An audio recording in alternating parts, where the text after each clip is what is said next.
जय हिंद विद्यार्थी मित्रो, स्वागत आहे आपल्या सर्वांचं पुन्हा एकदा मराठवाडा अकॅडमीच्या यूट्यूब चॅनलमध्ये। तर मित्रो, सर्वात महत्त्वाचा व्हिडिओ आपण आज घेऊन आलो, जे की महत्त्वाचे वन लाइनर असणार आहेत। जलसंपदा विभागाची भरती उद्यापासून अर्थातच त्याची एक्झाम सुरू होत आहे, त्यामुळे सर्वांना हा बेनिफिशियल असा आपण व्हिडिओ घेऊन आलो। सर्व विद्यार्थ्यांची डिमांड होती की सर फक्त वन लाइनर घ्या, ऑप्शन वगैरे घेऊ नका, त्यामुळे आपण जास्तीत जास्त प्रश्न कव्हर करण्याचा या व्हिडिओमध्ये प्रयत्न केलेला आहे। त्याबरोबर दर्जेदार क्वेश्चन TCS पॅटर्ननुसार अपडेटेड प्रश्न आहेत, त्यामुळे कोणीही व्हिडिओ स्किप करू नका। तर जास्त वेळ न घेता त्या ठिकाणी व्हिडिओला सुरुवात करूया। बघा, पहिल्या क्रमांकाचा प्रश्न किंवा माहिती त्याला आपण म्हणू शकतो, गावातील भूजल पातळी वाढवण्यासाठी भूजल समृद्ध ग्राम स्पर्धा कोणत्या राज्याच्या सरकारने जाहीर केली आहे, आपल्याला असं विचारले आहे। तर त्याचं योग्य उत्तर आहे बघा, महाराष्ट्र। त्यानंतर दुसरं आहे, जागतिक बँकेच्या अर्थसहाय्याने राष्ट्रीय जलविज्ञान प्रकल्प महाराष्ट्र राज्यामध्ये कोणत्या वर्षीपासून राबविण्यात येत आहे, तर 2016 पासून हा प्रकल्प राबविण्यात येत आहे। त्यानंतर बघा, महाराष्ट्र राज्यातील एकमेव राष्ट्रीय सिंचन प्रकल्प कोणत्या ठिकाणी आहे, बघा महाराष्ट्र राज्यातील एकमेव राष्ट्रीय सिंचन प्रकल्प गोसीखुर्द या ठिकाणी आहे। मित्रो, प्रश्न खूप महत्त्वाचे आहेत, जलसंपदा विभागाची भरती असल्यामुळे मॅक्झिमम प्रश्न आपण त्याच्याशी रिलेटेड घेतलेले आहेत। आणि जर व्हिडिओ आवडल्यास व्हिडिओला लाईक करा आणि चॅनलला सबस्क्राईब करायला विसरू नका। तुमच्या एका सबस्क्राईबमुळे मित्रो जास्त मोटिवेशन मिळतं आणि याच्यानंतरही आपण असेच दर्जेदार व्हिडिओ घेऊन येणार आहोत। त्यानंतर बघा, पुढील प्रश्न आहे, महादई नदी कोणत्या राज्याची जीवनवाहिनी म्हणून ओळखली जाते? महादई नदी कोणत्या राज्याची जीवनवाहिनी म्हणून ओळखली जाते, तर गोवा राज्याची जीवनवाहिनी म्हणून ओळखलं जातं। त्यानंतर बघा, गवळाऊ गुरांचे माहेरघर म्हणून कोणता जिल्हा ओळखला जातो, तर वर्धा जिल्हा हा गवळाऊ गुरांचे माहेरघर म्हणून ओळखला जातो। त्यानंतर बघा, भूजल संपत्तीचे संरक्षण आणि संवर्धन होण्यासाठीच्या राष्ट्रीय जलविज्ञान प्रकल्पात कोणत्या राज्याने अव्वल क्रमांक मिळवला आहे? खूप महत्त्वाचा प्रश्न आहे हा। प्रश्न स्टार पॉईंट तुम्ही करू शकता, परीक्षेमध्ये प्रश्न येण्याचे चान्सेस आहे। भूजल संपत्तीचे संरक्षण आणि संवर्धन होण्यासाठीच्या राष्ट्रीय जलविज्ञान प्रकल्पात कोणत्या राज्याने अव्वल क्रमांक मिळवला आहे, तर महाराष्ट्र राज्यानेच अव्वल क्रमांक या ठिकाणी मिळवला आहे। त्यानंतर बघा, कोणत्या राज्य सरकारने दृष्टीचा अधिकार या उद्देशाने अंधत्व नियंत्रणासाठी धोरण लागू केले आहे, तर राजस्थान राज्याने दृष्टीचा अधिकार या उद्देशाने अंधत्व नियंत्रणासाठी धोरण लागू केले आहे। त्यानंतर बघा, नारी शक्ती ही यावर्षीच्या प्रजासत्ताक दिनाच्या कोणत्या दलाच्या चित्ररथाची थीम होती, तर नौदलाच्या चित्ररथाची थीम होती नारी शक्ती। त्यानंतर बघा, शांती कुमारी यांनी कोणत्या राज्याच्या पहिल्या महिला मुख्य सचिव म्हणून कार्यभार स्वीकारला? शांती कुमारी नाव लक्षात असू द्या, तर त्यांनी तेलंगणा राज्याच्या मुख्य सचिव म्हणून कार्यभार स्वीकारला आहे। त्यानंतर बघा, जल्लीकट्टू हा कोणत्या राज्यातील पारंपरिक खेळ आहे, तर तामिळनाडू राज्यातील हा पारंपरिक खेळ आहे। त्यानंतर बघा, महाराष्ट्र क्रिकेट संघटनेच्या MCA अध्यक्षपदी कोणाची निवड झालेली आहे, तर रोहित पवार हे त्याच्या अध्यक्षपदी आहेत सध्या। त्यानंतर पुढील प्रश्न बघा, कोणत्या बँकेने G20 प्रवासासाठी UPI व्यवहारांना परवानगी दिली आहे, तर भारतीय रिझर्व्ह बँक यांनी G20च्या प्रवासासाठी UPI व्यवहारांना परवानगी दिली आहे। G20 परिषद आहे ती यावेळेस भारतामध्ये होत आहे, त्यामुळे हे खूप महत्त्वाचं आहे G20। त्याबरोबरच त्या बैठकीचं आयोजन दिल्ली येथील प्रगती मैदान या ठिकाणी झाली होती, ते देखील खूप महत्त्वाचं आहे। त्यानंतर बघा, 2023मध्ये क्रिप्टोचा अवलंब करण्यात भारत कितव्या क्रमांकावर आहे, तर 7व्या क्रमांकावर आहे बघा भारत क्रिप्टोचा अवलंब करण्यामध्ये। त्यानंतर बघा, अमृत नगरोत्थान योजना कोणत्या राज्यात राबविली जाते, तर कर्नाटक राज्याची आहे अमृत नगरोत्थान योजना। त्यानंतर बघा, भारतीय वंशाचे नील मोहन यांची कोणत्या कंपनीच्या CEO पदी निवड झाली आहे? बघा, नील मोहन यांची यूट्यूबच्या CEO पदी निवड झालेली आहे। नील मोहन हे नाव तुम्ही लक्षात ठेवू शकता, नील मोहन। त्यानंतर बघा, सौर क्रांती कोणत्या देशाशी संबंधित आहे, तर सौर क्रांती अफगाणिस्तान या देशाशी संबंधित आहे। त्यानंतर बघा, G20 पर्यावरण आणि हवामान शाश्वतता कार्य ECSWG पहिली बैठक कोणत्या ठिकाणी पार पडली असं आपल्याला विचारलेलं आहे, तर पहिली बैठक या ठिकाणी पर्यावरणाशी संबंधित बेंगळुरू या ठिकाणी पार पडली। त्यानंतर बघा, देशातील सर्वात कडक कॉफी विरोधी कायदा कोणत्या राज्यामध्ये लागू झाला आहे, तर तो लागू झाला आहे उत्तराखंड या राज्यामध्ये लागू झाला आहे। हा देखील महत्त्वाचा प्रश्न आहे। त्यानंतर बघा, अन्न आणि कृषी संघटनेच्या FAO अलीकडील डेटाबेसनुसार दुग्ध उत्पादनात जगात कोणता देश प्रथम क्रमांकावर आहे? तर भारत हा दुग्ध उत्पादनामध्ये पहिल्या क्रमांकावर आहे. हे देखील खूप महत्त्वाचा प्रश्न आहे. त्यानंतर बघा, G20 देशाची सांस्कृतिक बैठक 22 ते 25 फेब्रुवारी दरम्यान कोणत्या ठिकाणी आयोजित करण्यात आली? तर ते कोण्या ठिकाणी आयोजित करण्यात आलेले आहे? खजुराहो, मध्य प्रदेश. मित्रो, G20च्या विविध बैठका होत असतात, आपण आताच बघितलं होतं. त्याच्यामध्येच एक सांस्कृतिक जी बैठक आहे ती मध्य प्रदेशमधील खजुराहो या ठिकाणी आयोजित करण्यात आली होती. त्यानंतर बघा, कोणत्या राज्य सरकारने फॅमिली ID एक कुटुंब एक ओळख पोर्टल सुरू केले आहे? तर उत्तर प्रदेश या राज्याने एक कुटुंब एक ओळख पोर्टल असं या ठिकाणी सुरू केलेलं आहे. उत्तर प्रदेश त्याचं योग्य उत्तर आहे. त्यानंतर बघा, मेरो रुख मेरो संतती हा नवीन हरित उपक्रम कोणत्या राज्याने सुरू केला? तर सिक्कीम राज्याने हा उपक्रम सुरू केलेला आहे, मेरो रुख मेरो संतती. त्यानंतर बघा पुढे, प्रीमियर MRF फॉर्म्युला 2000 श्रेणीतील Indian national car racing championship 2022चा विजेता कोण आहे? तर साई संजय.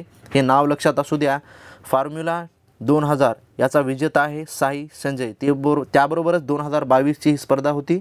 साई संजय हे नाव अलीकडेच आपण बऱ्याच ठिकाणी वापरलेलं आहे, त्यामुळे हा प्रश्न खूप महत्त्वाचा आहे. इतरही परीक्षेमध्ये हा प्रश्न आला होता आणि TCS अशाच प्रकारचे प्रश्न विचारत असतं मित्रो. त्यामुळे तुम्ही सर्व व्हिडिओ व्यवस्थित बघा, कुठेही व्हिडिओ स्किप करू नका आणि चॅनलला अजूनही तुम्ही सबस्क्राईब केलं नसेल तर चॅनलला सबस्क्राईब करून घ्या. त्यानंतर बघा, 6 फेब्रुवारी 2023 रोजी 2 दिवसांच्या भारत दौऱ्यावर आलेल्या मेलानिया जोली कोणत्या देशाच्या परराष्ट्रमंत्री होत्या? तर बघा, मेलानिया जोली या ज्या कॅनडाच्या परराष्ट्रमंत्री होत्या. आपल्याला विचारू शकतं, अलीकडेच कॅनडाच्या ज्या परराष्ट्रमंत्र्यांनी भेट दिली होती त्यांचे नाव आपल्याला देखील विचारू शकतात. तर मेलानिया जोली हे त्यांचं नाव आहे. त्यानंतर बघा, कोणत्या राज्य सरकारने आरोहिणी पहल, मित्रो फक्त आरोही आहे हा, नी नाही, तर आरोही पहल प्रशिक्षण कार्यक्रम सुरू केला आहे असं आपल्याला विचारलेलं आहे?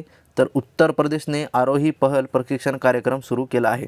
त्यानंतर बघा, जागतिक बँकेच्या मते दक्षिण आशियातील सर्वात गरीब अर्थव्यवस्था कोणत्या देशाची आहे? तर याचं उत्तर आपल्या सर्वांना माहीतच आहे, पाकिस्तान हा सर्वात गरीब अर्थव्यवस्थेचा असलेला देश आहे असं या ठिकाणी जागतिक बँकेने सांगितलेलं आहे आणि आपण लक्षात देखील ठेवू शकता. त्यानंतर बघा, येलो बँड डिसीजमुळे कोणत्या देशातील समुद्री प्रवाळ नष्ट होत आहे? तर थायलंड या देशातील समुद्री प्रवाळ नष्ट होत आहे. कोणत्या डिसीजमुळे? Yellow band. त्यानंतर बघा, इंदिरा रसोई थाळी ही कोणत्या राज्य सरकारची योजना आहे आपल्याला विचारलेलं आहे?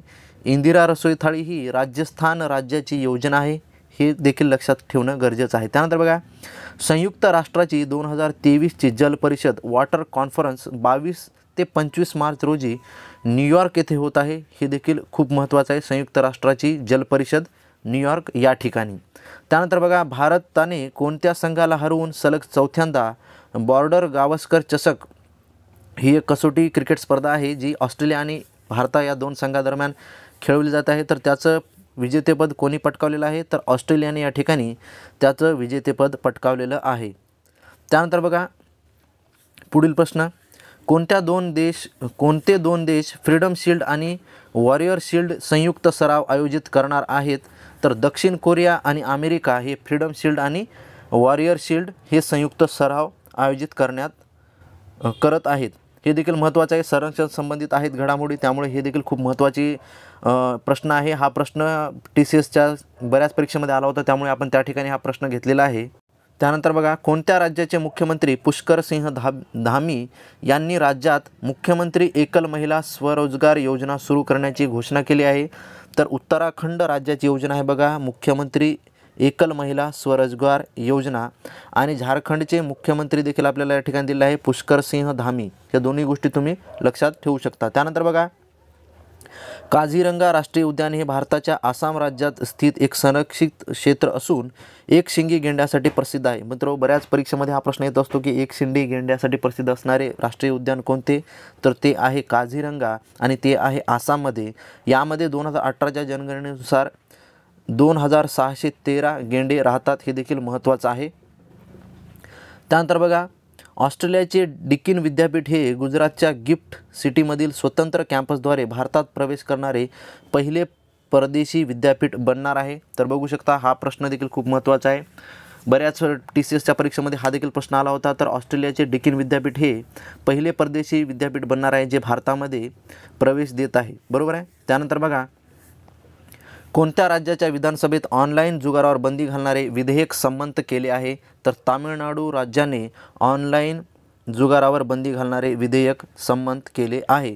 त्यानंतर बघा, आशियाई खो खो स्पर्धेत कोणत्या देशाने महिला व पुरुष दोन्ही गटाचे अजिंक्यपद जिंकले? तर तो आहे भारत. भारताने महिला व पुरुष अशा दोन्हीही संघाने आशियाई खो खो स्पर्धा जिंकलेली आहे. त्यानंतर बघा, मुख्यमंत्री वृक्ष संपदा योजना कोणत्या राज्याची आहे? तर मुख्यमंत्री वृक्ष संपदा योजना ही छत्तीसगड राज्याची आहे. त्यानंतर बघा, फूट अँड माउथ डिसीज हा एक प्रमुख आजार कोणत्या प्रजातींना प्रभावित करतो? तर पशुधन यांना हा आजार होतो. आपण बऱ्याच ठिकाणी बघितलं होतं की जनावरांमध्ये हा रोग आढळून येतो. फूट अँड माउथ डिसीज मागे बऱ्याच प्रमाणामध्ये हा रोग पसरल्यामुळे बऱ्याच गुरांचा या ठिकाणी जीव देखील गेला होता. त्यानंतर बघा, ही स्टार्ट एक योजना आहे. हे कोणत्या राज्यात स्थित महिलांसाठी स्टार्टअपसाठी प्रवेगक आणि इन्क्युबेटर आहे? तर गुजरात राज्याची ही योजना आहे. बघा, स्टार्टअपसाठी हर स्टार्टअप ही महिलांची स्टार्टअप योजना आहे आणि हा एक काय आहे? प्रवेगक आणि इन्क्युबेटर आहे. त्यानंतर बघा, कोणत्या राज्याने वकील ॲडव्होकेट्स संरक्षण विधेयक 2023 मांडले आहे? तर राजस्थान राज्याने या ठिकाणी ॲडव्होकेट विधेयक संरक्षण विधेयक असं मांडलेलं आहे. तर हे देखील खूप महत्त्वाचं आहे. त्यानंतर बघा, नारायणी नदी कोणत्या देशातून वाहते? तर नारायणी नदी ही नेपाळ देशातून वाहते. त्यानंतर बघा, कोणत्या राज्याने दलित ख्रिश्चनांना अनुसूचित जातीचा दर्जा देण्याचा ठराव मंजूर केला आहे? तर आंध्र प्रदेश राज्याने या ठिकाणी दलित ख्रिश्चनांना अनुसूचितचा दर्जा देण्यासाठी ठराव मंजूर केलेला आहे. त्यानंतर बघा, कोणत्या राज्याच्या मुख्यमंत्र्यांनी राज्य युवा धोरण आणि युवा पोर्टलचे अनावरण केले आहे? तर बघा, या ठिकाणी प्रिंट मिस्टेक आहे मित्रो आणि हा प्रश्न देखील चुकीचा आहे. ही एक योजना नसून एक रोजगाराचा एक मेळावा होता, ते देखील खूप महत्त्वाचा आहे. तर हे जे पोर्टल आणि हा जो कार्यक्रम आहे तो मध्य प्रदेशचा आहे. या ठिकाणी तुम्ही लक्षात असू द्या, मध्य प्रदेशचा हा एक पोर्टल आहे. त्यानंतर बघा, पुण्यामध्ये केंद्रीय कृषी हवामानशास्त्रीय वेधशाळेची स्थापना कोणत्या वर्षी करण्यात आली? तर 1856ला पुण्यामध्ये हवामानशास्त्रीय वेधशाळेची स्थापना करण्यात आली. त्यानंतर बघा, दक्षिण कोकणचे प्रति महाबळेश्वर म्हणून कोणते थंड हवेचे ठिकाण प्रसिद्ध आहे? तर आंबोली हे या ठिकाणी कोकणचे प्रति महाबळेश्वर म्हणून ओळखलं जातं. त्यानंतर बघा, महाराष्ट्राचे मँचेस्टर असे कोणत्या शहराची ओळख आहे? तर इचलकरंजीचे या ठिकाणी महाराष्ट्राचे मँचेस्टर म्हणून ओळखलं जातं. त्यानंतर बघा, मोहम्मद शहाबुद्दीन चप्पू यांनी कोणत्या देशाचे 22वे राष्ट्रपती म्हणून शपथ घेतली आहे? तर ते बांगलादेशचे 22वे राष्ट्रपती आहेत आणि तेथील पंतप्रधान आहेत शेख हसीना, बरोबर आहे. त्यानंतर बघा, कोणत्या देशाच्या आरोग्य मंत्रालयाने देशातील पहिली गर्भपात गोळी मंजूर केली आहे? तर जपान हा देश आहे. त्यानंतर बघा पुढे, ऑक्टोबर-नोव्हेंबर 2023मध्ये कोणत्या राज्यामध्ये 37व्या राष्ट्रीय क्रीडा स्पर्धा होणार आहेत? तर या ज्या स्पर्धा होणार आहेत त्या गोवा या राज्यामध्ये होणार आहेत. त्यानंतर बघा, महाराष्ट्र सरकारने स्थापन केलेल्या कोरोनावरील टास्क फोर्सच्या अध्यक्षपदी कोणाची नियुक्ती केली गेली आहे? तर डॉक्टर सुभाष सोळंखे यांची नियुक्ती केलेली आहे. हल्ली पुन्हा एकदा कोरोनाची साथ पसरण्याचा धोका निर्माण झाला आहे, त्यामुळे हा प्रश्न येऊ शकतो, त्यामुळे आपण हा प्रश्न या ठिकाणी घेतलेला आहे. त्यानंतर बघा, सध्या चर्चेत असलेले मुकुंद्रा हिल्स कोणत्या राज्यात आहे? सध्या चर्चेमध्ये आहे मुकुंद्रा हिल्स, तर हे जे आहे हे राजस्थान या ठिकाणी आहे. त्यानंतर बघा, कोणत्या देशात अलीकडेच 30 वर्षात प्रथमच पोलिओचे रुग्ण आढळले आहेत? तर बुरुंडी हा असा देश आहे ज्या ठिकाणी 30 वर्षामध्ये प्रथमच पोलिओचा रुग्ण या ठिकाणी आढळून आलेला आहे. त्यानंतर बघा, कोणते राज्य सरकार ग्रामपंचायतीमध्ये किसान संपर्क अभियान आयोजित करणार आहे? तर जम्मू काश्मीर राज्य आहे त्या ठिकाणी किसान संपर्क अभियान आयोजित करणार आहे, जम्मू आणि काश्मीर. त्यानंतर बघा, 30 एप्रिल हा कोणाचा जन्मदिवस ग्राम जयंती म्हणून साजरा केला जातो? तर राष्ट्रसंत तुकडोजी महाराज यांचा जन्मदिवस 30 एप्रिलला असतो आणि हा ग्राम जयंती म्हणून साजरा केला जातो. त्यानंतर बघा, कोणत्या जिल्ह्याला धार्मिक तीर्थक्षेत्र स्वर्ण त्रिकोणातील एक कोण, मुंबईची परसबाग, वाईनची राजधानी आणि धरणांचा जिल्हा म्हणून ओळखला जातो? तर असा जिल्हा आहे नाशिक आहे मित्र. नाशिक एक प्रादेशिक विभाग देखील आहे. तर नाशिक हा प्रशासकीय विभाग खूप महत्त्वाचा आहे. त्यानंतर बघा, कोणता यकृत विकार भारतामध्ये प्रामुख्याने आढळून येतो? तो आहे फॅटी लिव्हर. हा एक आजार आहे, तो भारतामध्ये आढळून येतो. हा प्रश्न बऱ्याच परीक्षेमध्ये रिपीट झालेला आहे सायन्स आणि सायन्समध्ये, त्यामुळे हा प्रश्न येऊ शकतो. त्यानंतर बघा, कोणते राज्य कारागृहाच्या आवारात टेहळणीसाठी ड्रोन कॅमेराचा वापर करणारे देशातील दुसरे राज्य ठरले आहे? तर ते राज्य आहे महाराष्ट्र. आणि त्याबरोबर जर आपल्याला पहिलं राज्य विचारलं तर ते असणार आहे उत्तर प्रदेश, आणि दुसरं राज्य आहे महाराष्ट्र, जे की ड्रोनचा वापर करणार आहे कारागृहाच्या टेहळणीसाठी आवारामध्ये. त्यानंतर बघा, मृत्यू किंवा अपंगत्व आल्यास अंत्योदय कुटुंबांना आर्थिक मदत देण्यासाठी कोणत्या राज्यात दयाळू योजना सुरू करण्यात आलेली आहे? तर ही जी योजना आहे ती हरियाणा सरकारने हरियाणा राज्यामध्ये या ठिकाणी सुरू केलेली आहे. कोणती योजना आहे बघा? दयाळू योजना. आणि हरियाणा. कोणता जिल्हा सुवर्णनगरी म्हणून देशात ओळखला जातो? तर तो जिल्हा आहे जळगाव. जळगाव जिल्हा खानदेश विभागामध्ये येतो, सर्वांना माहीत आहे. जळगाव, धुळे आणि नंदुरबार हे खानदेशातील जिल्हे आहेत. त्यानंतर बघा, सध्या चर्चेत असलेला सायू जलाशय कोणत्या देशामध्ये आहे? तर तो आहे स्पेन या देशामध्ये, आणि जलाशयाचं नाव आहे बघा सायू. त्यानंतर बघा, कोणत्या राज्याने दूध उत्पादक शेतकऱ्यांना सक्षम करण्यासाठी या ठिकाणी करेक्शन आहे बघा, कोणत्या राज्याने दूध उत्पादक शेतकऱ्यांना सक्षम करण्यासाठी संजीवनी प्रकल्प सुरू केला आहे? तर तो आहे हिमाचल प्रदेश. हिमाचल प्रदेशचा प्रकल्प आहे संजीवनी प्रकल्प, आणि तो आहे दूध उत्पादक शेतकऱ्यांशी संबंधित. त्यानंतर बघा, कोणत्या राज्य सरकारने मालमत्ता नोंदणीसाठी रिक्त जमीन कर लागू केला आहे? तर महाराष्ट्र सरकारने हा रिक्त जमीन कर लागू केला आहे मालमत्ता नोंदणीसाठी. तर या ठिकाणी थांबूया मित्र हो. आपल्याला हा प्रश्न खूप महत्त्वाचे होते परीक्षा दृष्टिकोनातून. ज्यांचा हे पेपर उद्या आहे त्यांना सर्वांना या ठिकाणी मनापासून ऑल द बेस्ट. मराठवाडा अकॅडमीकडून तुम्हाला खूप खूप शुभेच्छा. तुमचा पेपर व्यवस्थित जाईलच. आणि त्यानंतर याच्यानंतरही आपले 2 व्हिडिओ आज येणार आहेत, ते तुम्हाला सर्वांना बेनिफिशियल असणारच आहेत. त्यामुळे तुम्ही चॅनलवर नवीन असाल तर चॅनलला सबस्क्राईब करून घ्या आणि व्हिडिओला लाईक करायला विसरू नका. निश्चितच तुम्हाला यश यावर्षी मिळेल आणि तुम्ही ही परीक्षा नक्कीच क्रॅक कराल. तर भेटूया पुढच्या व्हिडिओमध्ये. तोपर्यंत फक्त आणि फक्त अभ्यास करत राहा. जय हिंद, वंदे मातरम.